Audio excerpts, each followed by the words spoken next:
Today, I'm specifically talking to you if you are a midlife woman. If you're a wife, a mom, a sister, an aunt, a friend, a coworker, I want you to listen up because I've got a very important question to ask. How often are you putting the needs of others first and then neglecting your own? Right? Guilty as charged. It's the season of love when I'm recording this, and so it's a time that we're often spending a lot of time showing love and doing things for all these other people, but oftentimes we neglect ourselves. That was me too, especially in my late 30s. I found that as a stay-at-home mom, I was in that survival mode. I was just one day to the next, one moment to the next, just trying to get through, and felt myself falling into that comparison trap very often, looking around at the people around me that I thought had it all together and feeling like I never quite measured up.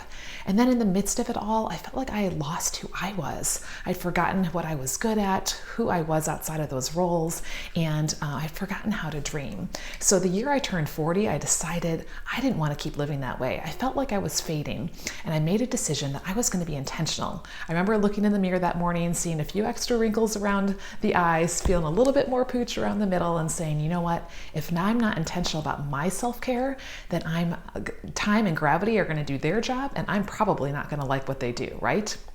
So I decided that I was going to make a change and I was going to do something different. And I'm on this journey to share and inspire with you. So if we haven't met yet, my name is Lissa Figgins, and I help women flourish in life and also help them to be able to be confident, to feel good in their skinny jeans without all the crazy fad diets and all those weird things that, we see popping up on the internet that we can do to take care of ourselves, but just making it a part of our daily routines.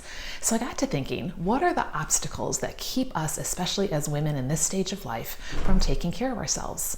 Well, I think that there are three main ones. The first one I feel like is permission, right? How often do we think this is selfish for me to be thinking about me? I have so many other people to think about. Number two, maybe time. I don't know about you, but my days seem to fly by with all kinds of things that I need to do, and there's very little time left over at the end of the day for those want-tos. There are things that feel extra. And then the third one is resources, finances, right? Raising a family, maintaining a home, life is expensive, and sometimes it just feels like there's not time to invest or money to invest in something that's for us. But I want to challenge you to really think through those, right? Which one of those do you most resonate with? And it's okay to say all of the above, because that's me too. But I want to challenge you on that first one. It's not selfish. We can't pour from an empty cup. So when we are filled up, when we are taking care of ourselves, we can better love and take care of the people that are around us. And then let's talk about our time, right? I mean, the days always fill themselves with whatever we happen to put into them. So it's like the law of the vacuum. If we don't make space and time for things, then they're never going to happen just by putting it off. And the third one is that we want to make sure that we're making a wise investment. They say that prevention costs so much less than reactive measures down the road. So that by paying for it now, we can really help save a whole lot more when it comes to those who would have to pay for it later.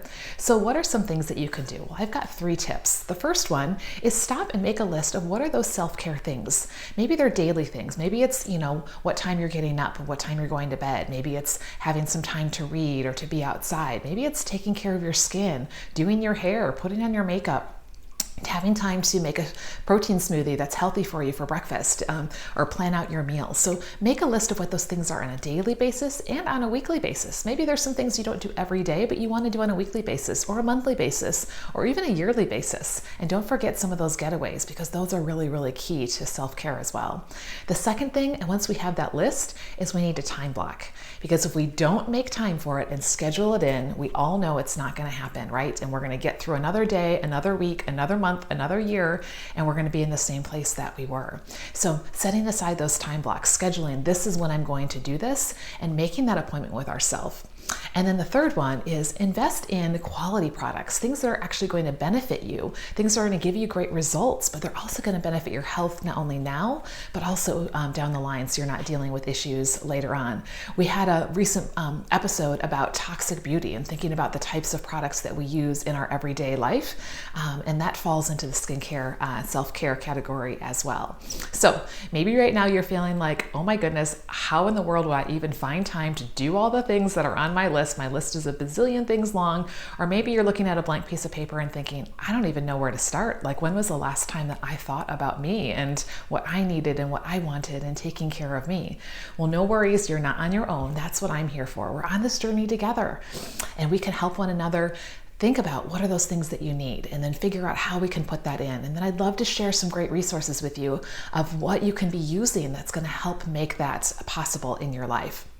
So I'd love for you to answer the question of the week, and that is, what's something that's on your self-care list? Put that down in the comments, because it may inspire us of things that we didn't think about that we can add to our list. And then the second thing I want you to do is I want you to grab the link for us to get on a wellness discovery call. I do these all the time with women, just as a way to get to know each other, hear about where you are, and share some resources and tips and see what we can do to help get you to where it is that you want to be. Because I believe that when we're flourishing, when we're living healthier, when we're taking care of ourselves, we can better live out these roles that we have in this stage of life. So looking forward to hearing from you, and we'll talk soon.